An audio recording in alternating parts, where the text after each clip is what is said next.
The biggest misconception is that it's a technology and not a money. So people think that by building a better mousetrap that they can have a better Bitcoin, and that's just not the case. It's not a technology; it's money, and there are certain things about money that are very different than technology. So you don't want to like constantly change things, for example, with money, whereas you do with technology, and try to iteratively improve it. So for me, that's the biggest one. Yeah. Well, I mean, there's still a lot of misconceptions around, you know, that it's mainly used by criminals or that it is completely anonymous.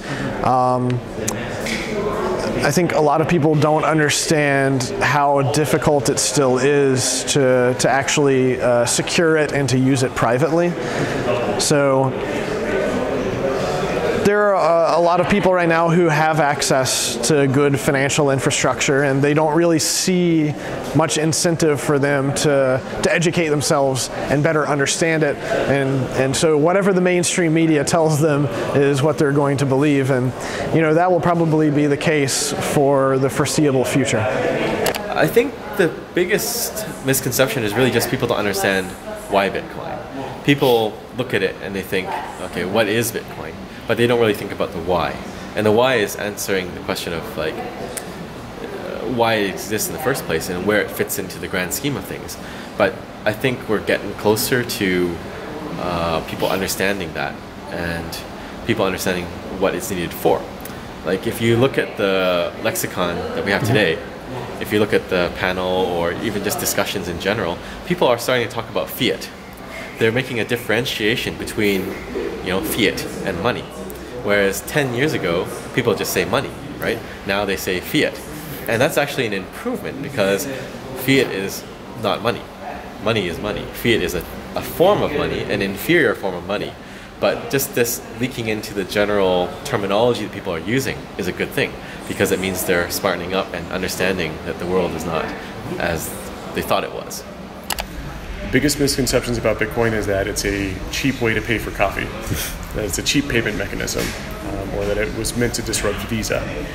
You know, Bitcoin is built as gold 2.0. Maybe at a later date when the price stabilizes and a lot of people use it, then maybe it transitions to that medium of exchange. But I think that largely damaged Bitcoin's narrative. It caused a civil war to happen and has caused the press to say Bitcoin's dead and it's not doing anything because people aren't paying their coffee with it.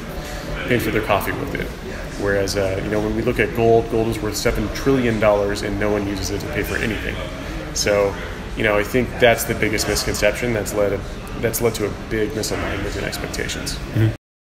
First of all, people are thinking and trying to re-evaluate the Bitcoin from the position of their previous experience, and like trying to find the analogies one-to-one from the old technologies to new technologies.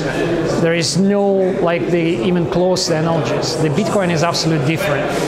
The second misconception, the people are thinking the Bitcoin consuming a lot of energy, but this is not true because it's more optimal system. It doesn't have any intermediaries, it doesn't have any offices, it doesn't have any employees, and in result it's more efficient and more secure system, which is solving the same problem in more efficient way, consuming less resources and electrical energy.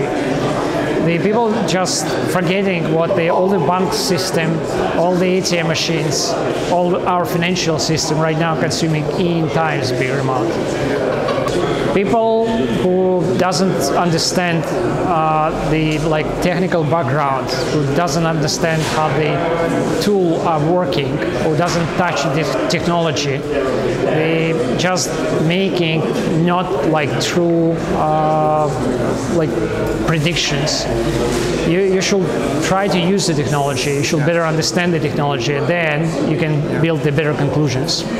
I think the biggest misconception is that Bitcoin is primarily a payments technology, when really primarily what it is a savings technology, and then secondarily as a payments technology. And so with fiat government currencies, we're used to thinking of it as just a payments technology because you never really want to hold euros or dollars. Because of inflation, they're gradually losing their value.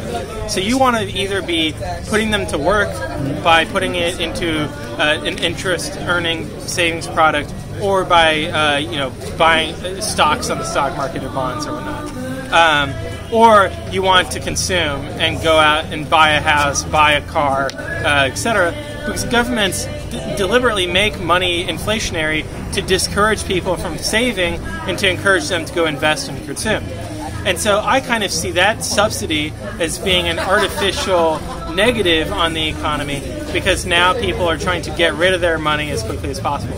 Bitcoin has the opposite, where Bitcoin is trying to incentivize you to hold Bitcoin for the long term and to be very picky about what investments or what consumption decisions you make. And so it's a very different dynamic where really with Bitcoin you're trying to minimize how much Bitcoin you spend, whereas with traditional fiat government currencies you're trying to maximize how much you spend so that you get the credit card points and so you don't end up being the bag holder of inflated money. And even like if it's 2% per year, over 10, 20, 30 years, then you're talking about 20%, 50% of your total capital that gets frittered away with inflation. So for people who are thinking long term, it does matter.